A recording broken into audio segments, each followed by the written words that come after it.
Hey, 7th grade math. Today you are going to be learning something so exciting because we talked about starting algebra and we are going to be starting algebra. Yay!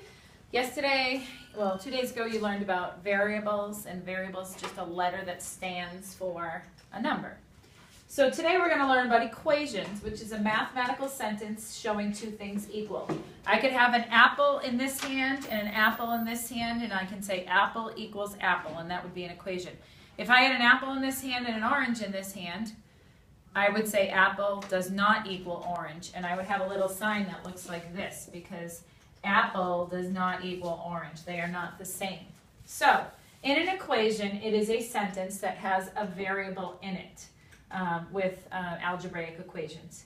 Here you have x plus 7 equals 12, and I'm going to show you how to solve that. When you have an equal sign, whatever you do to one side, you can do to the other, and they will stay equal. So, I want to get x alone. That's always the goal. To get x alone, I have to get rid of the plus 7. To get rid of a plus 7, I can subtract a 7 and I would get 0 on this side. But whatever I do to this side on an equation, I always have to do to that side. So let's see what happens. I'm going to rewrite the equation. And then I'm going to get this alone. The way that's not alone is this 7. So I'm going to subtract 7 on both sides. But whatever I do to this side, I have to do to that side. I can't just subtract 7 and not do anything over here, because then it won't be equal anymore. So when I do this, the 7s are going to cancel, and I get x equals 5. Now if I checked it, I could take the 5 and plug it in for the x and see if it's true. Is this true? 5 plus 7, does that equal 12? Yes, it is true. This is the correct answer. Okay, you might be able to figure out these in your head because they're not that hard, but they're going to get harder as you go along. N plus 3 equals 4. What can I do to get n by itself?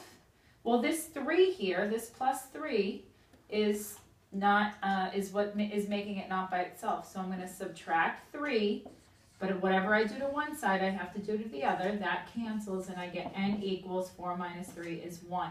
If I go back and plug in 1, 1 plus 3 equals 4. That's correct. Okay.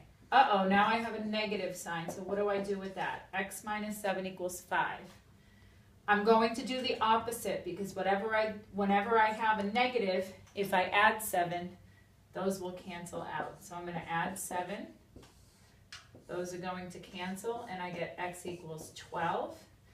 And then finally, over here, now in PEMDAS that we learned the other day, you have to do parentheses, exponents, multiplication, division, addition, and subtraction. If you notice, this is multiplication right here, so I have to do that first. I'm going to do y plus 3 equals 4 times 3 is 12. Now, how do I get y by itself? Subtract 3 from both sides, and I get y equals 9. Now, if I went up here and plugged in 9, 9 plus 3 is 12 equals 12. All right, you guys are going to finish what you didn't finish the other day, which was about PEMDAS. You have to do page 235 from number 16 to number 18, and then you're going to start with your equations 236 and 237. All right, thank you very much.